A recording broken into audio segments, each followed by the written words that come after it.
kid or something like that. And he leaves, and it's just Freddy taking on everybody by himself. You know, the first time watching it, I thought that Freddy was going to die. I really did, because he's just so. I mean, like, he gets through the ringer, you know. Yeah, they kind of set him. They set him up to be this kind of martyr, right? In a way, and right. And I think you know, who else is really good is Michael Rappaport, was just like he had a pretty good run in the 90s. You know, being in True Romance and a bunch of other films. And he's really good in this as sort of the catalyst that sets everything off. And you can tell he's super, you know, he just feels ashamed about everything. You know, like he's just, and it's telling because like you can watching him now, you can peek into the mind of some of those cops who killed, you know, like the cop that killed George Floyd, or you know, the cop that killed Eric Garner, or you know, a bunch of others who like one bad not mistake because it's intentional. Like one bad move just ruins their career, or you know, at least their reputation. And this was a cop that was young and hot, was on a high, and he made one really, you know, I mean, he murders two people and it justifiably feels like shit, you know. Yeah, and talking about what happened. So when first of all, he leaves the Four Aces, which is the cop hangout haven bar, and he's obviously intoxicated, should not be driving, but he drives anyway. He set off because when he's going to his car, he thinks he hears something kind of shady going on, and it ends up being two of the other, you know, cops, and so he's kind of shaken a bit. He pulls out his weapon, so he has his weapon right there on the passenger seat when he gets in the car. When he pulls out, he runs over a bottle, in which I think punctures that left, what I think is the left front wheel of his car. So when he's driving, he, you know, they're about to go into this tunnel. He gets sideswiped by these two young men, and so he gets, of course, he's still inebriated. He gets heated. He pulls up next to them while they're still, you know, in motion, flashing his badge, telling them, you know, you need to pull over right now. I'm a cop, and they, I think the passenger in the opposing car pulls out a steering lock and is flashing it as a weapon, but he doesn't actually have a weapon. And so at that point, the tire that's been punctured, that what's his name, that Wonder Boy doesn't know about, pops. So he thinks that these kids have taken a shot at him. So then, rather than I don't know, taking some other kind of precaution, he just grabs his Beretta and starts firing wildly at them, and unfortunately kills both of them, I think. And those 6 shots I think were fired. They spin out of control, and then he ends up ramming their vehicle as well.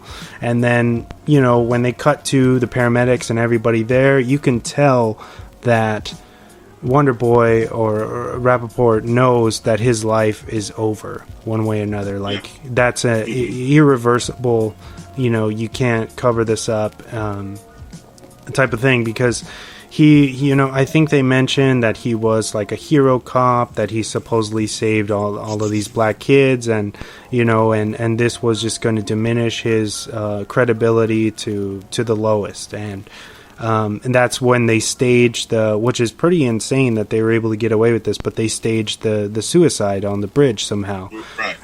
Right. Right. And like watching it a second time, you don't buy it for a second. I mean, like, the first time I kind of bought it, the first time I watched it, I kind of bought it, but every time I watch the film, it's just so, I mean, like, it's kind of sloppy.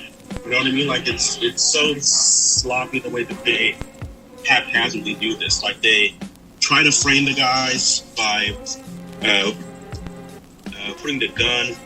The paramedic sees it. That doesn't work until they're like, oh, crap. You know, like, that was our last, you know, like, that was our big play to get out of this. And so they go, okay, well, we'll just say that you committed suicide, and then we'll figure out what to do with you later. And the solution that they eventually come up with is that they got to kill him.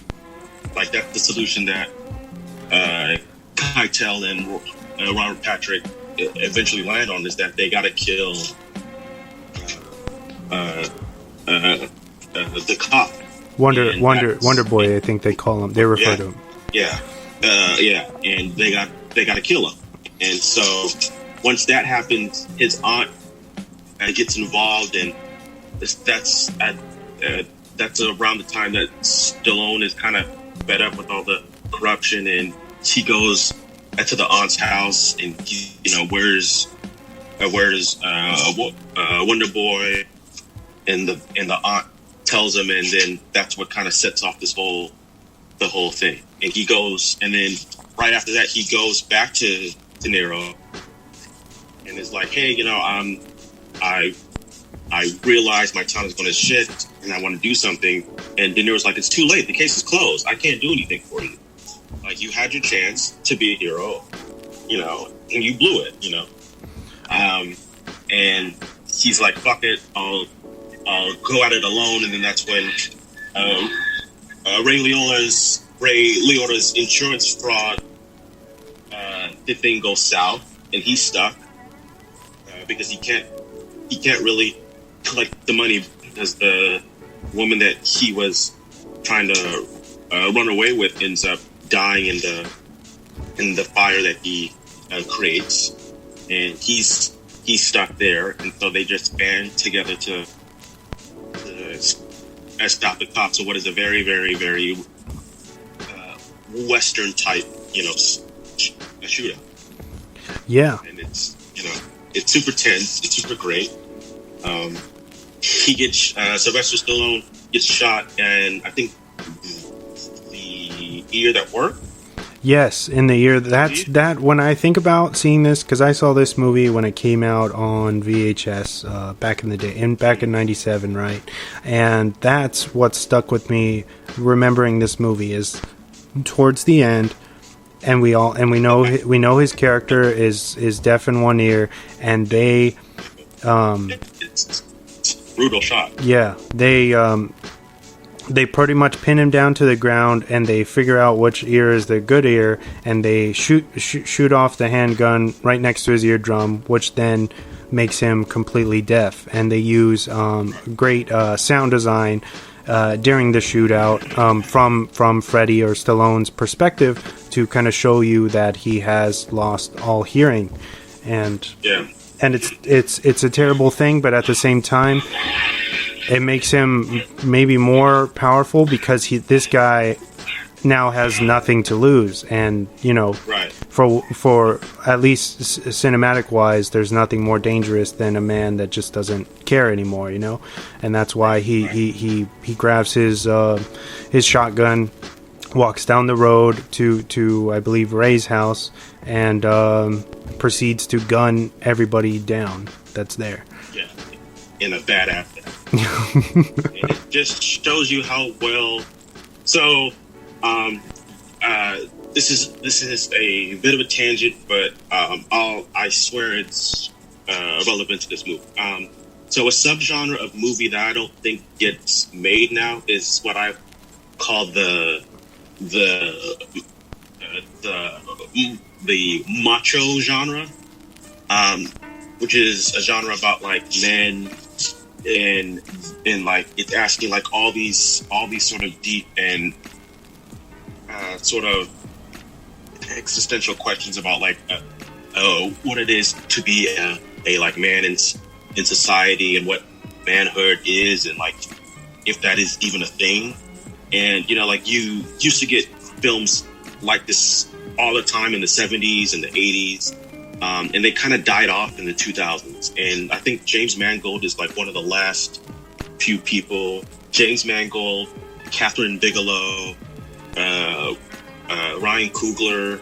These are like the last few people who are exploring that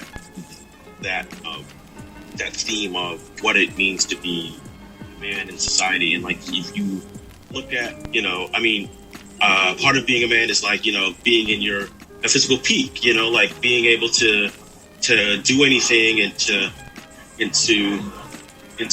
confront genres and to confront trials and stuff like that. And it show and him being and Freddie being deaf and being handicapped like that in normal, fucked up society would question his manhood, and he retains that by going solo and bringing these guys down to justice. And he sort of like verifies who he is, and he regains his courage, and he regains his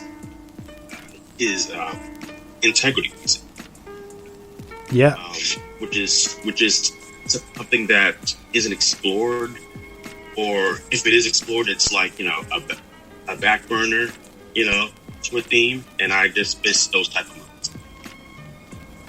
Yeah, I completely agree with that. You don't see there's this type of vibe like this film has. I feel like it's or like you said with Catherine Bigelow, like Point Break. You don't see those type of films with that type of how do you say, courage, or there's a certain aspect to them that it's just it's not everything's so polished now, and it's just it's so polished, it's so Hollywood. Like these guys are like rugged and grimy, and they're morally complex. And I think Catherine Bigelow, I think, is still like the best at sort of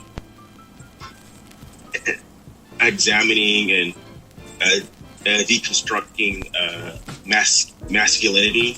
But I think James Mangold and obviously, our favorite Michael Mann is super. That's the whole thing, and manhood and what all that means and stuff like that. I sort of miss films like those. Yeah, I don't get that. They're gone. They're pretty much gone, especially within an era of where we are questioning, like everything, and we're trying to deconstruct everything. Do you have anything, like, is there anything besides, maybe you already answered this, but anything that stands out to you in this film, or that you would say is iconic? What makes it? I think the cinematography is really good. Okay. Sound design is really great. I think cinematography is it's so naturalistic. It's not trying to call attention to itself. Which I think is rare now, especially for films made today. So many of them, they want to be Roger Dickens, and they want to show off their tricks and their camera tricks and all that stuff. And like some of that stuff can be great. It's not for every movie, Yeah, I got you.